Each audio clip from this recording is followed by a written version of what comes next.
Well, I feel like I'm gonna lose subscribers for doing this, but it's April Fool's, so fuck it. On with the video. Throughout this channel's history, I've recorded in a couple locations before settling on the one I'm currently at. And of course, over time, I've put many different things in the background to kind of spice things up. But there is one item back there that holds a very special place in my heart.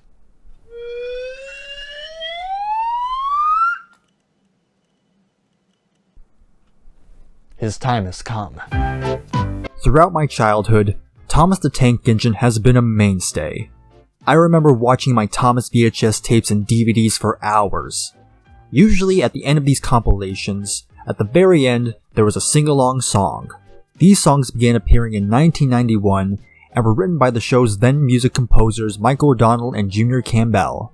These songs were also given music videos, which mainly consisted of stock footage or deleted scenes that would go along with the topic that the song was about. I'm actually kind of surprised not many people talk about these songs.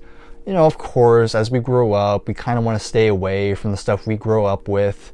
But honestly, I go back to these songs and I'm going to say it, they hold up really well.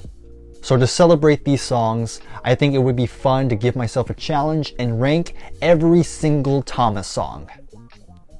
Well, most of them. For the sake of time, I'm only going to be ranking the songs that were written during the classic model era of the show, which to most fans ends at season 7. I do plan to rank the songs from the later eras as well, but I want to be able to take a break in between and cleanse my palate. I'll probably be putting on some Darkthrone in the meantime. I will also not be including Thomas's Christmas song since it was not really recorded in a proper studio, and you know, it was kind of meant for like some kind of documentary, so I decided not to count it. Then there's the stuff from Thomas and the Magic Railroad, which I will not be including since most of it was not sung by a choir, and a lot of the stuff was not even written by Mike and Junior. Lastly, even though the songs, rules, and regulations and That's What Friends Are For never had an official video until 2018, they were written during the classic era, so I'm including them. Of course, it goes without saying that this is all just my opinion. Then again, most of my viewers are a lot older, so I'm pretty sure most of them won't even care. But regardless, we have 31 songs in total, so without further ado, let's begin. At the very bottom, we have There Once Was an Engine Who Ran Away. This is by far my least favorite song of the classic era for quite a few reasons. Even when I was a kid, I never really cared for it much.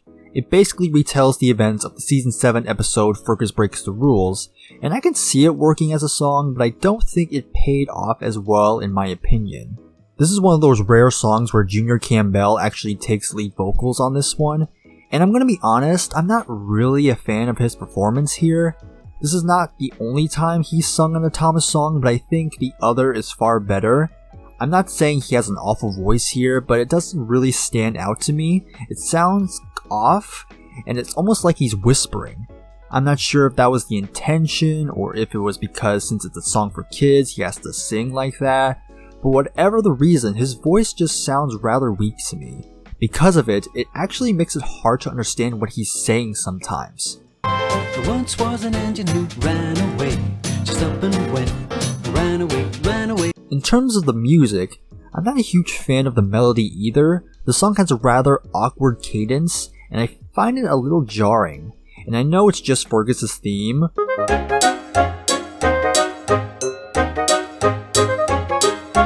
but I don't think it translates too well as a full song. I've read that the music was based on the works of Scott Bradley and Carl Stalling, who composed music for Looney Tunes and Tom and Jerry cartoons, which is cool, but I think the point is the music works better as an instrumental. There are other nitpicks I can point out. Fergus doesn't have a tender, he has a bunker. Literally no one else but the Fat Controller and Thomas were worried about Fergus. And also, what's the point of the gnomes? That last thing had nothing to do with the song, I just wanted to point that out.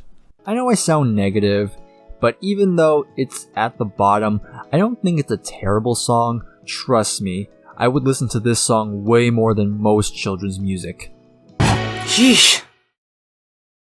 At number 30, we have Winter Wonderland. This is another song that I have never really cared for that much growing up. I first heard this song on the Thomas' Snowy Surprise DVD, and I thought it was okay. but that's all I can really say about this. This is the second song that has a winter theme to it, and to the shock of no one, the first time they do this is far better, but we'll get to that later. I just find this song to be pretty generic both lyrically and musically.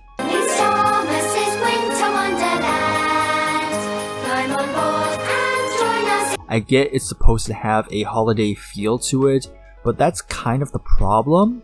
This is not really a song I can put on any time of the year. I might play it during the holidays, but like I said, there is a better one. The melody is okay, but there's really nothing else to say about this song. It's just pretty basic. At 29, we have Troublesome SR. I don't know if it's controversial to put it this low, but I digress.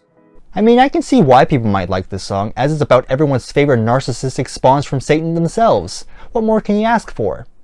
That being said, musically I do like how it sounds, and I think it matches that mischievous feeling that the trucks have. Because those troublesome trucks will get the engines every time. Troublesome trucks will run the engines off the line. However, that said, this is not really a song I go back to. It was included on one of my DVDs, but it was one that I've never played much often because it didn't have some of my favorite episodes, hence why I didn't really grow up with it as much. Again, it's not bad, but I just think there are better songs here. One thing I learned about this song was originally the trucks were going to be laughing throughout the entire song, and thank God they chose not to. You still hear them on certain points, but they play it just enough so it's not to be annoying. Overall, decent song, but not one of my favorites. At 28, we have Donald's Duck. I remember liking this song way more when I was younger, as it was the first song on the Trackside Tunes VHS, but listening to it as an adult, this sounds pretty... Quacking here, quacking there, she's quacking everywhere. Quack, quack, choo, choo, choo. Yeah, this song has not aged that well for me. I mean, don't get me wrong, it's cute. I like in the music video they insert Dilly the Duck in numerous shots of Season 5 just for a goof. That's pretty funny.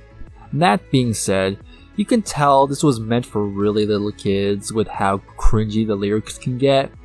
I'm also not a fan of Dilly quacking throughout the entire song. It sounds more like the ducks getting choked to death. So happy, it's true. I know this song has its fans, but sadly I can't really say I'm one of them. But it's not any lower, solely because there is a little bit of nostalgia for me, so there's that. At number 28, we have Salty.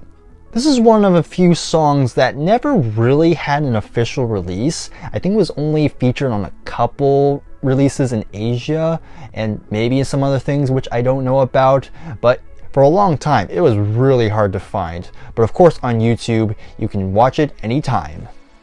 Back to the song. Like the title suggests, it's about everyone's favorite dockyard diesel, Salty. Originally I thought the song was okay, but the more I hear it, I tend to like it more and more. I really like having the adults sing the verses to give a more sea shanty vibe to it. There's a dockside diesel, we know well, who can spin a yarn, who can tell a tale. And then having the choir come in for the chorus, very good stuff. On with the sailor's song, follow on, salty song. Of course, there's no real big switch ups or key changes for the most part. It pretty much stays consistent, but that's not always a bad thing. It's still pretty low because I never grew up with it, so I don't really have that attachment to it, but I do like it. It has Sir Topham Hatt dancing in a kilt in the music video, so it has that going for it. Moving on to number 26, we have Sir Topham Hatt. My feelings for this song is kind of similar to what I said about number 31. The song uses Sir Topham Hatt's theme.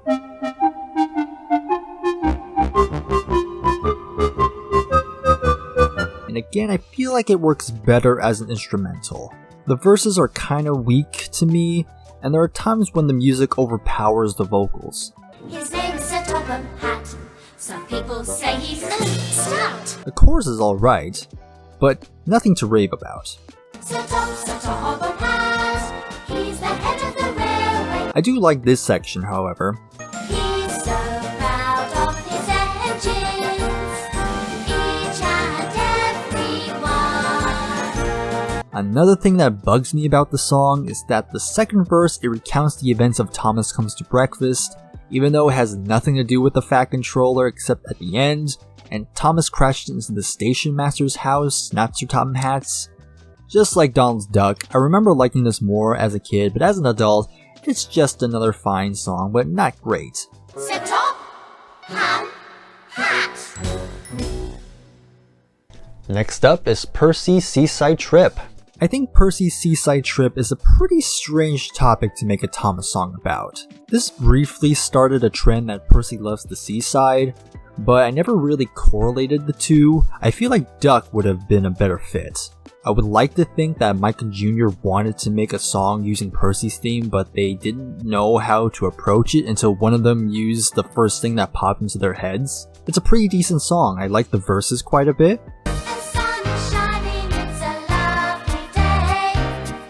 The chorus I'm pretty mixed on. It's not bad per se, but it kinda gets annoying a little bit, but not too much though. In terms of the video, I like the photos appearing during the chorus, but that's all I really gotta say. And another thing, you barely even see Percy at the seaside. Couldn't they have just filmed a couple extra shots of Percy by the beach or something? I don't know, visuals aside, I still think the song is pretty good, and I do quite like it. Thank you, Percy, for such a lovely day.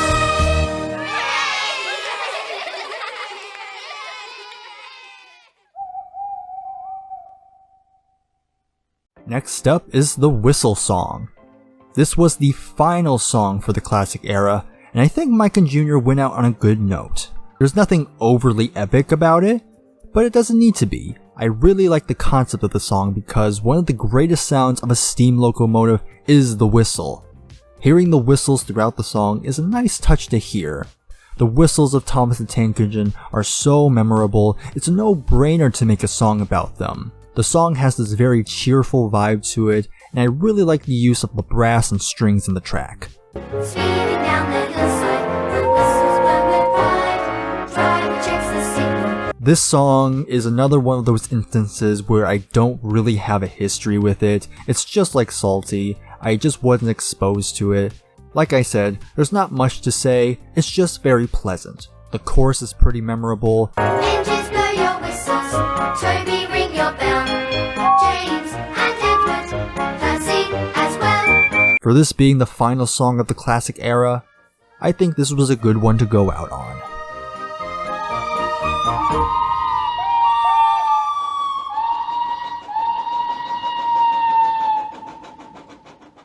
Number 23, we have Did I Get Ya? This is a song I often see near the bottom, and I can kinda understand. It does have a very childish quality to it. I mean, look at the title. Seriously, that's the best they can come up with? Like many, I first heard this on the Thomas and the Jet Engine VHS, and many have spoken how they were traumatized with that damn owl. Besides that, the song itself, I will say, I think it's pretty good. I know I made fun of the title a minute ago, but I think it pretty much works in the context of the song. I really like how the verses are sung, and some of the kids do a pretty good job there. What's that moving in the corner? What's that shadow on the wall? But I saw something in the corner. I saw that shadow on the wall. I also think the chorus is pretty catchy. I sometimes hum this around Halloween, I'll be honest there. Probably my favorite part of the song is during the bridge when it's just instrumental with the horns coming in. Just give it a listen. I can understand why people may not like this one, but when Halloween is around the corner, this is a song I will gladly play. Next up is Never Never Never Give Up. Yet another song I have no history with growing up, as it was not put on any home releases here in the US. But man, that chorus is catchy as heck. Never, never, never give up, even though the going's tough. Every so often, this melody will get stuck in my head. The message of the song is pretty typical, but a good one to teach kids. Even as adults, we need to be reminded of this. This is probably one of my favorites in terms of music videos, and I wish this was put on a DVD at least. I really like the numbers flying into their respective engine, and I love the amount of unused footage throughout. It's like eye candy for me. It's really cool. I'm honestly kind of surprised that this song is pretty high in terms of classic era songs. That really goes to show how many people still go back to this. I don't have much else to say. I would like to rank it higher, but there are more songs I gravitate towards more. But still, I think this is really good. At number 21, we have 5 New Engines in the Shed. I've heard many people say they aren't really a fan of this song, and I can kinda see it. Many have said this song is uninspired, it's just a song solely to showcase Salty, Harvey, Emily, Arthur, and Murdoch, who were new characters at the time. Why Spencer wasn't included, I'll never know. That being said, I don't care, I've always enjoyed this song. What I really like about the song is the dynamics. The song starts all quiet with the strings going with the piano coming in. Then you get to the pre-chorus, which is my favorite part, by the way. But today is a special day for. And once the chorus comes in, it adopts this upbeat marching band sound, which gives it a sort of celebratory feel to it. There are 5 new engines in the shed. This song was included on A New Friends for Thomas, and I think it works really well for the release and it serves its purpose. Do I think this song is underrated? Maybe. Regardless, this is a great song in my books. Moving on now to the top 20, we have James the Splendid Red Engine. This song is a lot of fun. James's theme, which I'll play right now.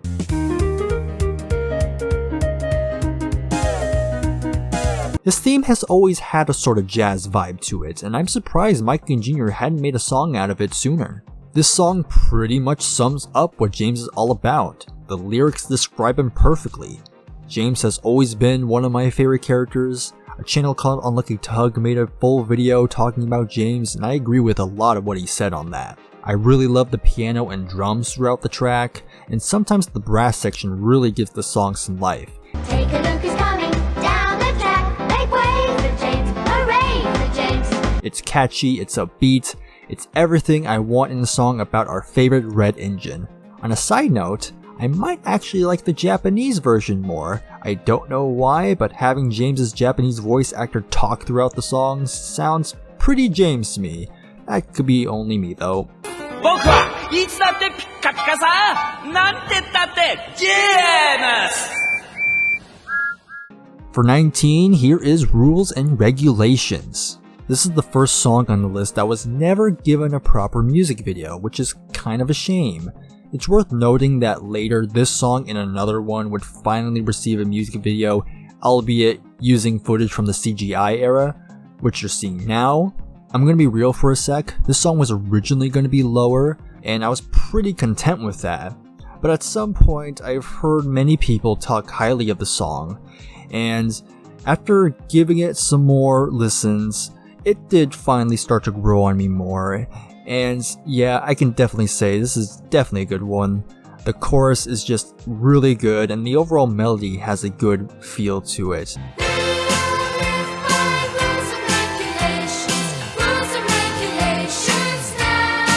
The strings, the brass, the bass playing even, they all work really well. I can kinda see it being ranked higher, but again, the fact that it didn't have a music video and hearing it was very limiting, it was only on very specific audio CDs, and again, because I don't have the history with it, I can't really put it much higher, but it is a really good song overall, and honestly, yeah, I think it's a bit underrated. At 18, we have It's Great to Be an Engine. Back in the day, this used to be one of my favorites, and for good reasons. It's just another high energy, upbeat song. However, nowadays it has dropped a bit. I think it's because I've heard this song quite a lot, so I don't really need to hear it as much. I still think it's a pretty classic song. I think the song expresses our deepest desire when we were kids. I mean, who doesn't want to be a steam engine? Never mind. I will say, I do still have a sort of nostalgia for this song. I played the Make Someone Happy VHS quite often. Actually, I played a lot of Season 5 VHS tapes. But besides that, that's really the only reason why the song is not any higher. Anyhow, it's a fun song, and I still do have fond memories of it. Now we get to Down by the Docks. This surprisingly does a really good job capturing the spirits of the docks. The beginning of the song is pretty unique in how it doesn't start right away. It starts with just the shot of a village and Thomas just kind of puffing by, and then boom, we're in. Just the overall composition gives it a sort of bustling, busy vibe to it, which again captures that industrial operation that occurs at this location. Like the song Salty, this also uses a sort of sea shanty sort of vibe, which I think it works a lot better than Salty personally. It's more upbeat and puts you in a good mood. Once again, the chorus is so catchy, and I love how the song takes a moment to shed light on all the things that you will see at the docks, like Salty, Cranky, the workers, etc. To sum up, this song is the theme song to Brendam Docks. Now we have Gone Fishing. This is another one where it's kind of a weird topic to make a Thomas song about, since prior there really wasn't that many episodes that involved fishing aside from one specific episode. However, this is still pretty good for a song about fishing. It doesn't need to be this catchy. If I were going fishing, this would be something I'd play full blast and wonder why I'm not catching anything. It's worth noting that there's actually two versions of this song. There's the version where it's solely just the choir singing, which is what I'm mostly familiar with. But there's a second version where you actually have Junior Campbell singing the verses. You drop your line down to the river. You drop your line down to the river. This was only put on the Rusty to the Rescue VHS and DVD, and it's pretty interesting, and I do think he sounds a lot better here than on my number 31 pick. And for what it's worth, just a side note, I did learn that Junior Campbell actually did have a solo career in the 70s, and it's actually not too bad. I think it's worth maybe hearing at least once. Overall, it's still a pretty good song regardless of how strange the topic is, and both versions are worth checking out. Go fishing!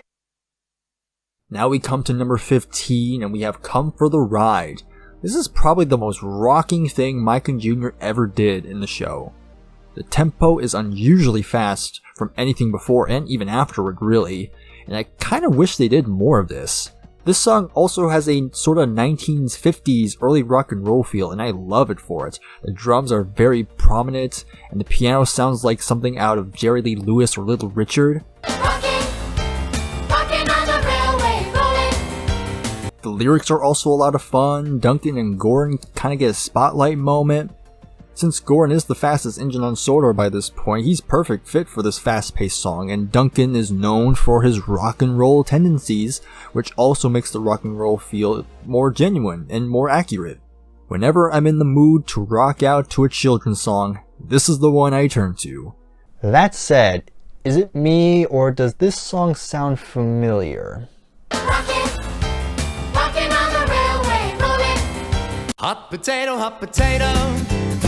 Hot potato, hot potato. Well, I'm never gonna hear the song the same way again. Now we have Let's Have a Race. This song is a bop. The topic they chose for the song is a very good one. Birdie's theme translates really well to this one, and it recounts Thomas and Birdie's race from season 1. I really do like the slow intro, and it kind of gives you the moral of the song. It's not about winning, it's about having fun, that sort of thing. But once it kicks in, we're in the races now.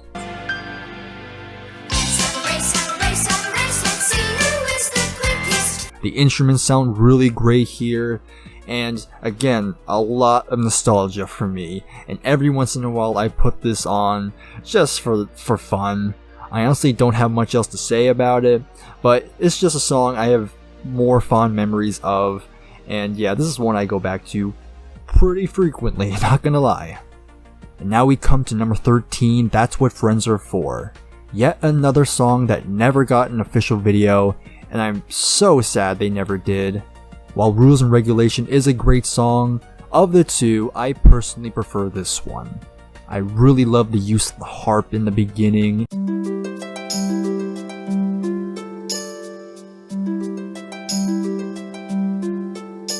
And the music sounds so nice. It's a slower song, yes, but honestly, I'm a huge sucker for ballads like most people know.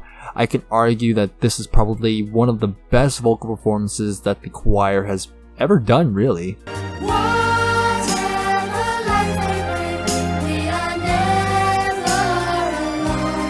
The strings in this song is just so gorgeous. One of the most beautiful compositions Mike and Junior ever made. The message of the song, I feel, is universal, regardless of age. You know, despite all the hardships that might happen in our lives, having a good friend can help you get through it. Corny, I know, but I like the message, so shut up. The end to the song is again very beautiful, and I will admit, I might even well up sometimes when I hear it. I'm very happy to see the song this high, and I think it's definitely an underrated gem. And now we've come to Don't Judge a Book by Its Cover. This was another one of those songs where I thought was going to be lower because it was getting to the point where I was beginning to feel the song was a bit overplayed. I've heard it so many times growing up, but you know, preparing for this video and giving it another listen, I can't deny it's still a terrific song. Also, as a side note, I think the music video is pretty cool. I like the whole storybook aspect of it, and you have some borders to simulate like book pages or stuff like that. I just like that sort of thing, but again, we're not talking about the videos too much. It uses Terrence's theme as the basis.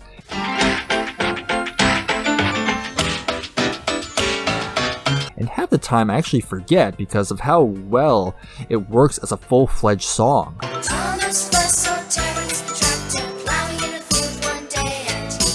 And with this, they were able to recount Thomas Terrence in the snow, and it fits really well with the topic of the song about not judging a book by its cover, or judging someone based on how they look. Okay, let's be real. How many of us have judged somebody based on how they look? Yeah, I'm guilty too. I'm not perfect, but I'm sure there are kids who can relate to Terrence's position of being judged just based on how they appear. With that reason alone, I knew the song had to be pretty high. It's a wonderful song with a good message that all kids should know about.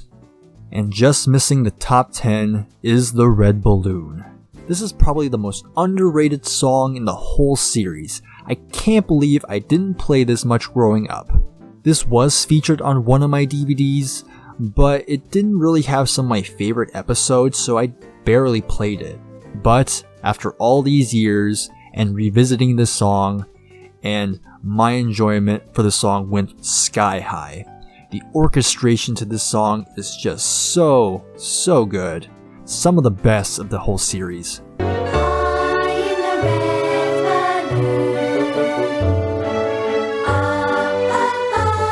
It really perfectly captures the feeling of flying above the clouds and watching the world from down below as you're flying in a balloon itself. Also, it's quite surprising that of all topics, Mike and Junior decided to write a whole song about the red balloon that only appeared in one episode, actually maybe even two, yet somehow it really works. I guess the only little nitpick I have is this line. Wait to see his friend, hoping he will come again. A bit corny, but that doesn't really take away of how unbelievably gorgeous the song is. It does pain me to put this just shy at the top 10, but there are 10 more songs that mean a bit more to me, but I will defend this song from anybody.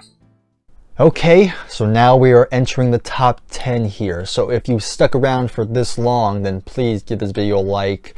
And of course, if you are new, subscribe to the channel. I don't normally talk about stuff like this, but hey, it's music, so there you go. And I do plan to make this a tradition. Every April Fools we'll rank the songs from any franchise.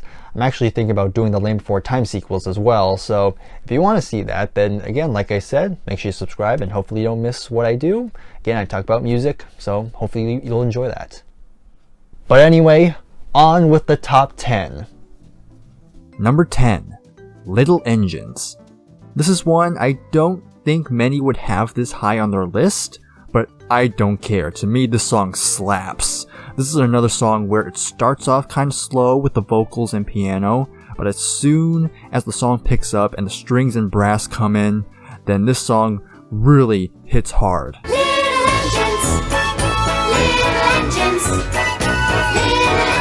This is another one of those kind of celebratory songs, but it's supposed to showcase and celebrate all the small engines that work on Sodor, from standard gauge tank engines to the narrow gauge engines as well. Now the reason why I have this song pretty high is really because I can kind of relate to it. Growing up, I was the youngest of the family, and I was the smallest for a long time. Of course, that doesn't apply to me anymore since I'm over 6 feet and I tower over everyone now. But regardless, this song will be another one of my all-time favorites for helping me feel better about myself. Overall, this is a very fun track with a very catchy melody, and it's a song that I always relate to. Also, as a side note, Michael Donnell would cover this song in 2017. It's actually not bad. I would recommend giving it a listen if you're curious.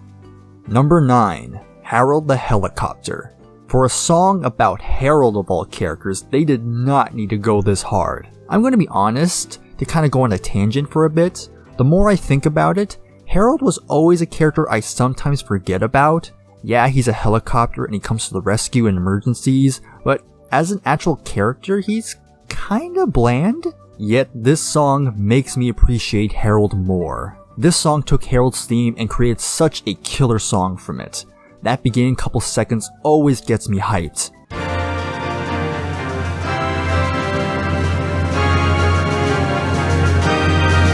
And the song itself really has a great heroic feel, and it paints Harold as almost like a superhero, which very fitting since he can fly through the sky.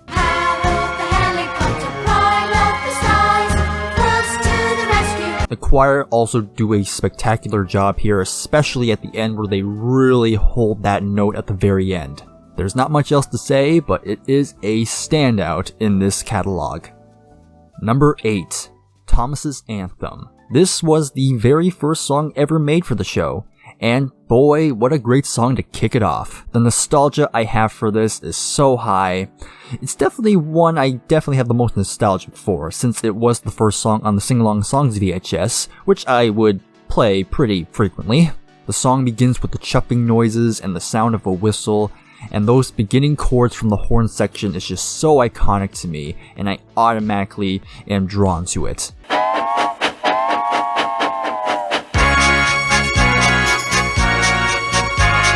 Thomas's Anthem is also really fitting as a title because of how much I sang the chorus to this one. Every time I hear the choir whistling the melody, I always try to mimic it, at least try to because I can't really whistle too well.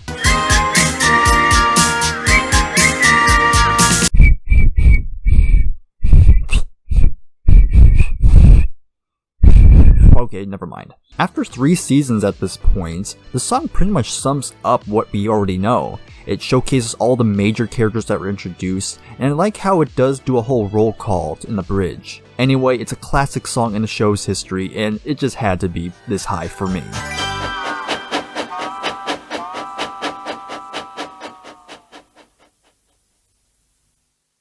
Number 7.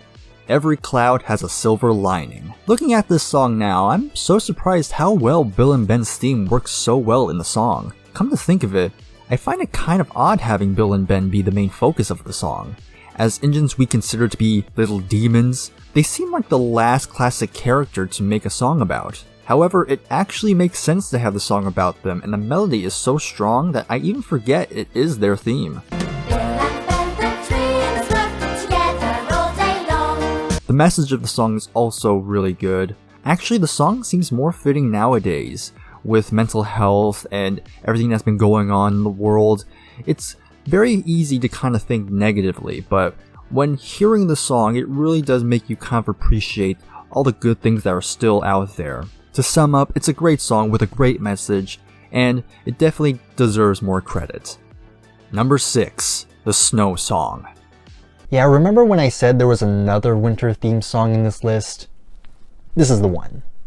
Unlike Winter Wonderland, where I feel like it's a little too on the nose with the holiday aspect, this song, however, is a far better holiday song to me. And it really comes down to just how universal snow is.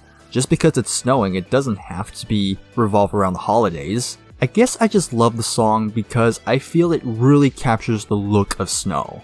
There's something kinda tranquil watching snowfall. Little Jack Frost has been busy last night. The island of Sodor is a blanket of white 'cause it's snowing. So for those who don't know, I live in Southern California, which it never snows. And growing up, I always wished to truly experience it. You know, watching it fall, play in it, eat it, you get the point. When I see pictures of a countryside covered in snow, I feel like there's something so peaceful about it. I know snow can be a nuisance as well, but I think the song perfectly captures the beauty that snow can bring. It goes without saying that this is another one of Mike and Jr.'s best compositions. The opening notes from the piano is just enough to get me into the mood.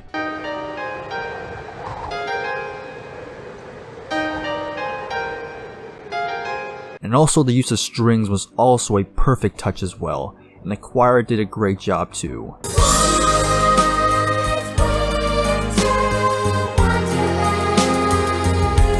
Regardless if it's snowing or not, this is a song I'll definitely play when the weather gets a little nippy. Number 5. Night Train. Night Train is a song where rhythmically it kinda stays the same throughout the whole song, but this is where it really never gets old. Once the violins and cellos kick in, it has this real driving rhythm which makes the whole song. I haven't really talked about the structures of songs. They mostly have the basic song structure, you know, verse, chorus, that whole thing. But this is where it begins with the chorus, then it goes into the verses, and oh man, the verses come in really great.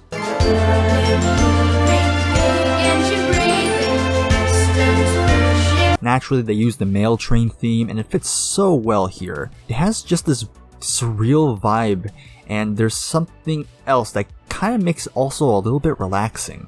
Just a side note, I think the music video is pretty cool as well. You see all the night footage, and it's just so beautiful, especially, of course, seeing the models run through the sets. It's just so nice to see.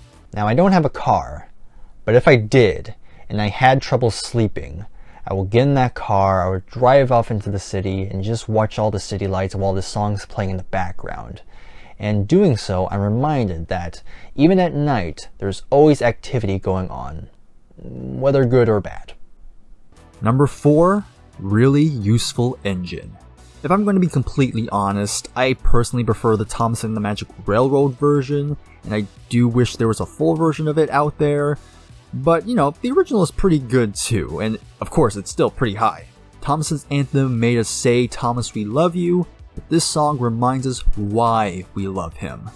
That keyboard melody is enough to get me hooked. Also, the chorus is very great. I honestly can't figure out any other reasons why I enjoy this. I guess the reason the song is pretty high is probably because it's the song I might have the longest history with. I can't remember exactly the first song I heard when I was very young, but I feel this song was always there. What can I say, nostalgia or not? When thinking of Thomas, this is the song that represents him the best.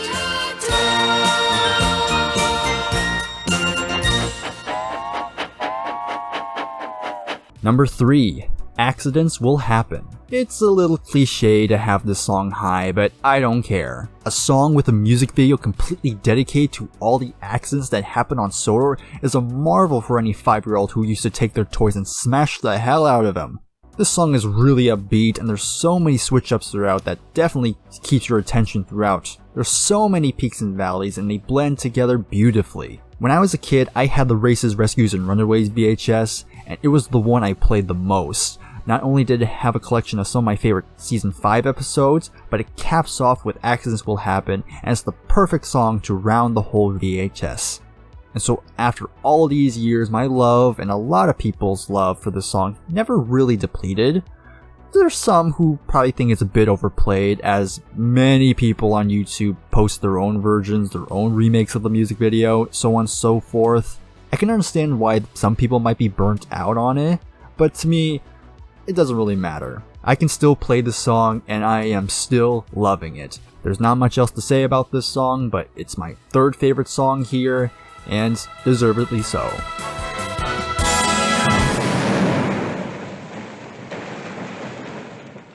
Number 2, Toby. Of all the songs that spotlight a particular character, this is by far the best one, at least in my opinion. This has one of my favorite choruses in any Thomas song. I love the use of the brass throughout, and the use of Toby's bell was a nice touch as well. This song masterfully was able to tell Toby's story of how his line closed down but was saved from Sir Topham Hatt, and as a kid, a little bit emotional I will say. Toby was a character I've always liked, but I would sometimes forget about him because I liked the designs of other characters more.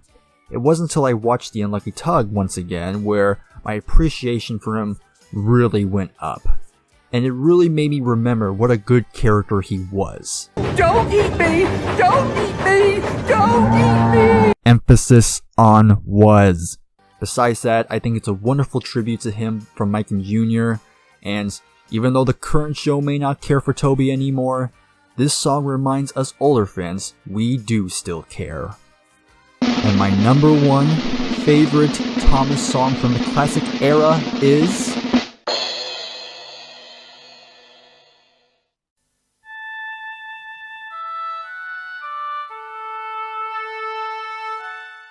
This is the one, folks. I know, for the Thomas community, this is kind of a typical choice. Some might say the song's too sappy. Others might say it's overrated. For me, though, it's perfection. This is without a doubt Mike and Jr.'s magnum opus. They would still make great songs after this one, but those will never top the power and emotion this song conveys. The instrumentation is arranged so beautifully with the piano, the horns, the strings, which all work together so marvelously, and then you have the choir as the cherry on top that really sells the song and holds it all together. With its great video, for me, this song perfectly represents why older fans love classic Thomas so much. Seeing all those model trains run along the lines and seeing those large sets made us all believe that the island of Sodor was a real place you can go and visit. The amount in detail and heart that the crew put into the show, both musically and visually, is what gave classic Thomas that charm and has stayed with us since childhood. Thomas has changed a lot over the past decades, and it's sadly for the worse. However, thanks to this large fandom of all ages, we've been able to celebrate the impact Thomas and his friends have left on all of us. When real life is starting to weigh on me, this song serves as an escape from the bleak world around me. When listening to this song, I'm transported to a place where the sky is so blue, a storybook land of wonder, a magical island waiting for me, a place where dreams can come true. The island of Sodor may not be real, but god damn I wish it was.